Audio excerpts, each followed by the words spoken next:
نہیں معلوم وہ اسے کیا کہہ کر لایا تھا۔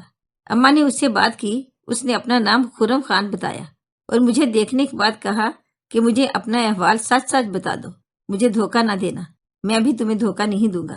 والدہ نے سارا قصہ صحیح اس کے گوش گزار کر دیا۔ اس نے کہا میں شادی کی نیت سے یہاں نہیں آیا تھا، لیکن تم لوگوں سے ملنے کے بعد میں نے فیصلہ کر لیا ہے کہ میں نور جہاں سے نکاح کروں گا اور اسے ایک اچھی زندگی دوں گا۔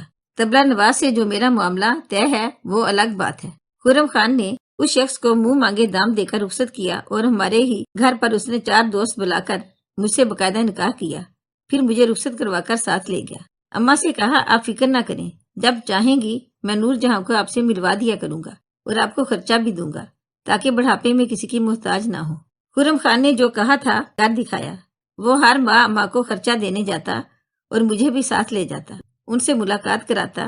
اس نے مجھے شہر میں ایک مکان بھی خرید کر دیا جہاں میں عزت و احترام سے زندگی کے دن بسر کرنے لگی۔ یہ اللہ کی مہربانی ہوئی کہ اس نے خرم خان کے دل میں میرے لیے محبت ڈال دی اور میں طبلہ نواز کے ہتھے چڑھنے سے بچ گئی۔ خرم خان سے نکاح ہو جانے پر میں خوش تھی اور اللہ کا لاکھ لاکھ شکر ادا کرتی تھی کہ اس نے مجھے ایک باعزت شادی شدہ زندگی عطا کر دی تھی۔ شوہر بھی مالدار ہونے کے ساتھ اچھی نیت کا، خوبصورت اور 25 سال کا تھا۔ اگر کوئی بوڑھا اپنی دولت کے بال بوتے پر خرید لیتا تو بھی زندگی برباد ہو جاتی۔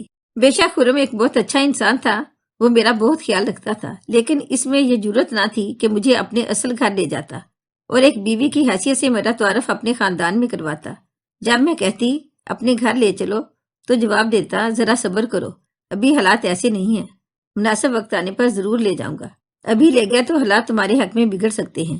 میں خرم کو زیادہ پریشان نہیں کرتی تھی کیونکہ اس کی مجبوری تھی۔ انتظار کرنے لگی کہ وہ دن آئے گا جب میں اپنے سسرال جاؤں گی اور ان کی نظروں میں توقیر پاؤں گی۔ اسی انتظار میں 4 برس گزر گئے اور وہ دن نہ آیا، لیکن ایک آزمائش بھرا دن آ گیا۔ جب میں نے خرم کو پریشان دیکھا تو قسم دے کر پوچھا مجھے سچ بتا دو، تم کیوں پریشان ہو؟ تب اس نے کہا تم پر بھروسہ ہے اس لیے سچ بتا دیتا ہوں۔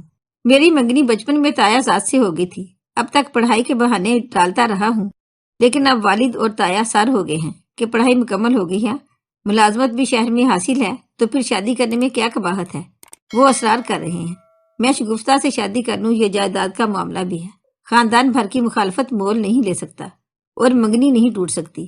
بے شک شگفتہ عمر بھر بن بیاہی رہ جائے، میں نے تم سے شادی تمہیں تحفظ دینے کے لیے کی تھی، ایک پاکیزہ زندگی دینے کے لیے۔ مرد ایک سے زیادہ شادیاں کرتے ہیں، پھر میں تو صاحب حیثیت خاندان سے ہوں، میرے لیے پیسہ کوئی مسئلہ نہیں ہے اور میں 2 خاندانوں کی کفالت کر سکتا ہوں۔ پہلے دل کو راضی کیا، اب والدین کو بھی راضی کرنا ہے۔ تم کیا کہتی ہو؟ میں مجبور تھی، کیا کہتی؟ تمام اختیارات خرم کے پاس تھے، اس کے سامنے مجھ ناچیز کی کیا اہمیت تھی؟ وہ جو چاہے کر سکتا تھا۔ اگر وہ اطلاع کیے بغیر دوسری شادی کر لیتا تو بھی میں اس کا کچھ نہیں بگاڑ سکتی تھی۔ اس کی مہربانی کہ اس نے مجھے مطلع کرنا مناسب سمجھا۔ جانتی تھی یہ شادی جو وہ کرنے جا رہا تھا دراصل اس کی اصل شادی ہے۔ مجھ سے نکاح تو رحم یا پھر وقتی جذبے کے تحت کر لیا تھا۔ میں نے اپنی ذات کی بہت زیادہ قیمت نہیں لگائی، صرف اسی قدر کہا کہ آپ اپنی زندگی کے مختار و مالک ہیں، میں آپ کی احسان مند ہوں کہ مجھے تحفظ دے دیا ہے۔ اماں وفات پا گئی ہیں، اس دنیا میں میرا کون ہے؟ بلکہ یہ دنیا طبلہ نواز جیسے لوگوں سے بھری ہوئی ہے۔ ساتھ شکر آپ نے مجھے برے حالات سے بچایا اور میں جگہ جگہ بھٹکنے سے بچ گئی۔ ایک التجا کروں گی کہ میری کفالت کے لیے ایسا مستقل انتظام کر دیں کہ کبھی در در کی ٹھوکریں نہ کھانی پڑیں۔ میری بات خرم کی سمجھ میں آ گئی۔ اس نے ایک کوٹھی خرید کر میرے نام کر دی جس کے 2 پورشن تھے اور وہ 2 منزلہ تھی تاکہ مجھے اپنے گھر کی چھت میسر رہے۔ اس نے کہا کبھی ضرورت پڑے تو کوٹھی کے ایک حصے کو کرائے پر اٹھا سکتی ہو، اس طرح تم کسی کی محتاج نہ رہوگی۔ آپ کی خوشی ہے، آپ اپنے والدین کو راضی کریں۔ خرم کو مجھ سے ایسے ہی جواب کی توقع تھی۔ میں یوں بھی اس کی دوسری شادی میں مانے کب تھی۔ اس نے وعدہ کیا کہ وہ وقتاً فوقتاً میرے پاس آتا رہے گا۔ یہ وقتی آزمائش ہے، ابھی والد اور تایا کو علم ہو گیا تو تمہیں طلاق دلوا دیں گے، مگر میں تمہیں کبھی طلاق نہیں دوں گا، تم بے فکر رہو، بس صبر کرنا۔ دوسری شادی کے بعد وہ چند بار آیا اور پھر یہ لوگ امریکہ چلے گئے۔ وہاں جا کر انہوں نے سکونت اختیار کرنے کا ارادہ کر لیا۔ اس عمر میں ان کے سسر نے بہت معاونت کی کہ خرم خان کی بیوی کے 2 بھائی عرصہ دراز سے وہاں سیٹ تھے اور کاروبار کرتے تھے۔ انسان سوچتا کیا ہے اور ہوتا کیا ہے۔ خرم خان نے جب مجھ سے وفا نبھانے کا وعدہ کیا ہوگا، یقیناً اس وقت اس کی نیت میں کوئی کھوٹ نہ ہوگا، مگر امریکہ جا کر وہ حالات کے جال میں کچھ اس طرح جکڑا گیا کہ لوٹ نہ سکا۔ جن دنوں وہ مجھے چھوڑ کر گیا میں امید سے تھی۔ خرم خان نے اس کے بعد مجھ سے کوئی رابطہ نہ کیا۔ وہ بنگلے کا اوپر والا پورشن خود کرائے پر اٹھا کر گیا تھا تاکہ پیسے مجھے ملتے رہیں۔ کرایہ دار بہت اچھے لوگ تھے، وقت پر کرایہ دے دیتے تھے۔ رفتہ رفتہ میرے حالات سے واقف ہوتے گئے اور انہیں مجھ سے ہمدردی ہو گئی۔ وہ میرا ہر طرح سے خیال رکھتے تھے، خاص طور پر کرایہ دار کی والدہ جو عمر سیدہ خاتون تھی۔ مجھے انہوں نے بیٹی بنا لیا تھا۔ وہ روز میرے پاس آ جاتی تھی۔ جب میرے یہاں بیٹے نے جنم لیا تو میں نے استدعا کی کہ اماں جی آپ نیچے میرے پاس رہا کریں، میں چھوٹے بچے کو اکیلی نہیں سنبھال پاؤں گی۔ اماں نے میری بات مان لی۔ سیڑھیاں اترنے چڑھنے میں ان کو تکلیف ہوتی تھی، لہٰذا میں نے اپنے ساتھ والا کمرہ انہیں دے دیا۔ وہ میرے پاس رہنے لگی، میرا ساتھ دیتی، میرے بچے کی دیکھ بھال کرتی۔ ان سے بہت سہارا ملا۔ میں روز و شب خرم خان کا انتظار کرتی رہی، اس کی جدائی کو ایک آزمائش سمجھ کر جھیلتی رہی، مگر وہ نہ آیا۔ اس نے مکمل طور پر مجھے بھلا دیا۔ شاید اس کی زندگی میں اب میری گنجائش نہ رہی تھی۔ مجھے اس کے امریکہ کے پتے کا علم نہ تھا، گاؤں کا پتہ معلوم تھا، مگر وہاں اپنی شادی اور بیٹے کی اطلاع دینا بے معنی امر تھا۔ جانے وہ لوگ حقیقت جاننے کے بعد میرے ساتھ کیا سلوک کرتے، اسی خوف سے ان سے بھی رابطے کی جرت نہ کر سکی۔ اللہ کا شکر کہ کرایہ دار بہت اچھے لوگ تھے، انہوں نے میرا اتنا خیال رکھا کہ مجھے کبھی اپنوں کی ضرورت ہی محسوس نہ ہوئی۔ بچہ بیمار ہو جاتا تو اماں جی اور ان کے بیٹے اور بہو دکھ سکھ میں میرا ساتھ دیتے تھے۔ مجھے زمانے کے چلن کا اندازہ نہیں تھا، اتنی زیادہ چلاک تھی اور نہ پڑھی لکھی تھی کہ اپنے حقوق کا مطالبہ کر سکتی۔ میرا خاندانی پس منظر بھی روشن نہ تھا۔ اگر کہتی کہ میں ایک تبلیغی کی بیٹی ہوں تو لوگ باتیں ہی بناتے۔ جیسے بھی حالات تھے، کرایہ وقت پر ملتا تھا تو میں عزت سے گزارا کر رہی تھی، مگر معاشرے میں عورت کے لیے مرد کے تحفظ کا سائبان ضروری ہے، ورنہ لوگ تنہا عورت پر 100 طرح کی باتیں بناتے ہیں اور کئی بری نگاہیں اس پر پڑنے لگتی ہیں۔ اللہ کا شکر کہ اچھے کرایہ داروں کی وجہ سے مجھے اس قسم کے حالات پیش نہ آئے جو مجھ جیسی تنہا عورتوں کو درپیش ہوتے ہیں۔ یہ لوگ میرے حالات سے واقف تھے اور خرم خان سے مل چکے تھے، تبھی انہوں نے پورا میرا ساتھ دیا تھا۔ جب میرا بیٹا اسکول جانے لگا تو ایک روز اماں جی نے کہا، بیٹی کب تک اس طرح اپنے بیٹے کو سنبھالو گی؟ آخر اسے بھی باپ کے خاندان سے واقفیت اور ان کا نام چاہیے تاکہ وہ خرم خان کے بیٹے کی حیثیت سے معاشرے میں پہچانا جائے۔ انہوں نے مشورہ دیا کہ مجھے اب اپنے سسرال والوں سے رابطہ کرنا چاہیے، اپنا نکاح نامہ انہیں دکھانا چاہیے تاکہ بیٹے کی ولدیت مسلم ہو اور وہ اسے تسلیم کر لیں۔ اس بچے کو خاندان کی پہچان، باپ کا نام اور اس کی شناخت ملنی چاہیے۔ یہ ایک اہم بات تھی، مگر میں بہت ڈرتی تھی۔ تبھی اماں جی اور ان کے بیٹے نے کہا کہ ہم تمہارے ساتھ گاؤں چلتے ہیں، اپنے بیٹے کو ساتھ لو اور نکاح نامہ بھی لے چلو، آگے جو ہوگا دیکھا جائے گا۔ میرا بیٹا صلاح الدین اب 8 برس کا ہو چکا تھا۔ آخر میں ان لوگوں کے ہمت دلانے پر ان کے ہمراہ خرم خان کے گاؤں چلی گئی۔ وہاں ان کا گھر تلاش کرنے میں ذرا بھی دقت نہ ہوئی، ہر شخص ان کی حویلی کو جانتا تھا۔ میں نے لرزتے قدموں سے ان کی دہلیز پر قدم رکھا۔ خرم خان کی والدہ نے مجھے مہمان خانے میں بٹھا دیا اور سوال کیا کہ میں کون ہوں اور آنے کا کیا مقصد ہے۔ اماں جی جو ساتھ تھی انہوں نے مجھے ڈھارس دی اور میں بولنے کے قابل ہوئی۔ میں نے انہیں بتایا کہ میں خرم خان کی پہلی بیوی ہوں اور یہ بچہ آپ کا پوتا ہے۔ میرے پاس نکاح نامہ موجود ہے، آپ لوگ دیکھ سکتے ہیں۔ جب سے ان کی دوسری شادی ہوئی ہے اور وہ امریکہ چلے گئے، میری خبر نہیں لی۔ مجھے ان کا امریکہ کا پتہ دے دیجئے، بس یہی عرض کرنے آئی ہوں۔ انہوں نے بچے کو غور سے دیکھا، وہ بہت باوقار خاتون تھی۔ مجھ سے کچھ نہ کہا اور اپنے شوہر کو جا کر بتایا۔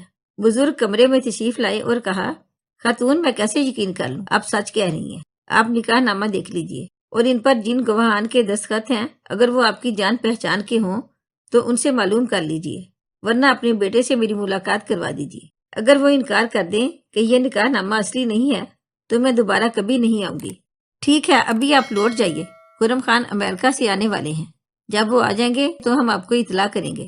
اگر انہوں نے آپ کو بیوی اور اس بچے کو اپنا فرزند مان لیا تو اس امر کا فیصلہ ہو جائے گا کہ آپ کو بہو اور آپ کی اولاد کو ہم اپنا پوتا تسلیم کر لیں۔ اب اماں جی نے ذمہ لے لیا کہ وہ خرم خان کے آنے کی کھوج میں رہیں گی۔ یہ کام انہوں نے اپنے بیٹے کے ذمہ لگا دیا، جس نے علاقے کے پٹواری سے رابطہ رکھا، اور جو ہی خرم خان اپنے گاؤں آیا، پٹواری نے آ کر اماں جی کے بیٹے فیصل کو اطلاع کر دی۔ اماں جی کے دونوں بیٹے مجھے اور صلاح الدین کو لے کر گاؤں آئے۔ اتفاق کے خرم کے والد اپنے گھر کے دروازے پر مل گئے۔ بہرحال وہ خاندانی اقدار کے حامل تھے۔ ہم سب کو لے کر مہمان خانے میں آئے اور خرم خان کو اندر سے بلوایا۔ نکاح نامے ان کے ہاتھ میں نے دے دیا۔ انہوں نے بیٹے سے سوال کیا، خرم خان، کیا یہ خاتون صحیح کہہ رہی ہیں؟ کیا تم نے ان سے نکاح کیا تھا؟ کیا یہ نکاح نامہ اصل ہے اور اس پر تمہارے دستخط ہیں؟ کیا یہ بچہ تمہارا بیٹا ہے؟ تم اس کے ولدیت کو مانتے ہو؟ سر جھکائے خرم ساری باتیں سنتے رہے۔ لگتا تھا ان کا سر کئی من کا ہو گیا ہے، جس کو وہ اپنے والد کے سامنے اوپر نہ اٹھا پا رہے تھے۔ چپ کیوں ہو؟ اماں جی بولی، یہ عورت برسوں سے تمہاری منتظر ہے، تم اسے کس جرم کی سزا دے رہے ہو؟ ہم نے اس بد نصیب کا اب تک ساتھ نہ دیا ہوتا تو جانے اس کا اور تمہارے بچے کا کیا حشر ہوتا۔ بے شک اس بچے نے تمہارے جانے کے بعد جنم لیا تھا، اب تم اسے اپنا بیٹا تسلیم کرو یا نہ کرو، مگر اس نکاح نامے کو تسلیم کرو کہ تم نے اس عورت سے نکاح کیا تھا۔ کچھ دیر سر جھکائے رکھنے کے بعد آخر کار خرم خان کو جواب دینا پڑا۔ باپ کے سامنے حد ادب مانے تھا، تبھی کہا، اس نکاح نامے میں جو 2 گواہ ہیں وہ میرے اسی گاؤں کے دوست ہیں، وہ معزز والدین کے بیٹے ہیں، آپ بلوا لیجیے تو یہ اس بات کا جواب دیں گے۔ ان حضرات کے گھر بھی قریب تھے۔ خرم کے والد نے ملازم کو بھیجا اور وہ دونوں دوست بھی آ گئے۔ بزرگ نے ان کے سامنے سوال کیا، کیا میرے بیٹے نے اس خاتون سے شادی کی تھی اور کیا آپ اس نکاح پر بطور گواہ ہاں تھے؟ انہوں نے کچھ جھجکتے ہوئے جواب دیا، جی چچا جان یہ سچ ہے۔ خرم خان نے دوستی کا واسطہ دے کر ہمیں گواہ بنانے پر مجبور کیا تھا اور قسم دی تھی کہ ہم اس معاملے کو راز میں رکھیں، کسی کو آگاہ نہ کریں گے۔ آپ بے شک جو سزا اس قصور کی ہے ہم کو دیں، ہم سزا بھگتنے کو تیار ہیں۔ خرم خان کے والد کا چہرہ سرخ ہو گیا، بولے، گواہ بننے میں فرد جرم عائد نہیں ہوتی، البتہ اگر گواہ جھوٹا ہو، وہ جھوٹی گواہی دے، تب فرد جرم عائد ہوتی ہے۔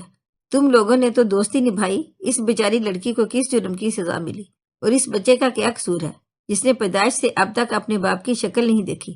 اسے یہ معلوم ہی نہیں اس کا خاندان، اس کا دادا اور باپ کون ہے؟ پھر وہ بیٹے سے مخاطب ہوئے، خرم خان، معلوم نہ تھا تم اتنے گر جاؤ گے، تم بزدل ہو، مجھے تمہیں اپنا بیٹا کہتے ہوئے شرم آ رہی ہے۔ ارے نالائق، ہمارے خاندان میں بہت سے لوگوں نے کئی شادیاں کی، مگر کسی نے ایسی بے حسی نہیں دکھائی کہ بیوی کو نکاح کے بعد بھری دنیا میں اکیلا چھوڑ دیا اور پھر اس کی خبر تک نہ لی۔ اس بات کی بھی خبر نہیں ہو سکی تمہیں کہ تمہارا کوئی بیٹا بھی ہے۔ شگفتہ سے تمہاری 4 لڑکیاں ہیں، شاید اسی لیے اللہ نے تمہیں بیٹے کی نعمت سے محروم رکھا ہے کہ تم نے اپنے بیٹے کو باپ کی محبت اور شفقت سے محروم رکھا ہے۔ اللہ نے اتنے برسوں بعد میری سن لی۔ جن لوگوں سے ڈر کر رابطہ نہ کرتی تھی وہ فرشتہ صفت نکلے، یہاں تک کہ خرم خان کے سسر نے بھی میری مخالفت نہیں کی، بلکہ اپنے دماد ہی کو لعن طعن کی کہ اس نے خاندانی اقدار کی پاسداری کرنے کی بجائے ان کو پامال کر دیا۔ سسر صاحب نے مجھے بہو قبول کر لیا، میرے بیٹے کو اس کی خاندانی شناخت مل گئی، مجھے اور کیا چاہیے تھا؟ میں اب بھی اپنے ساس سسر کے گھر میں رہتی ہوں، میرے بیٹے کو اس کی دھدیال خرم خان کا بیٹا تسلیم کرتی ہے، مجھے اور کیا چاہیے؟ خرم خان اپنی خاندانی بیوی کے پاس رہے، میں نے کبھی اعتراض کیا اور نہ ہی کروں گی۔ میرا بیٹا تو اس کو بابا جان کہہ کر پکار سکتا ہے، اسی پر میں اپنے رب کا شکر ادا کرتی ہوں۔ اگر آپ کو ہماری آج کی کہانی اچھی لگی ہو تو پلیز اسے لائک کریں، شیئر کریں اور مزید اچھی کہانیوں کے لیے ہمارے چینل کو سبسکرائب کریں۔ شکریہ۔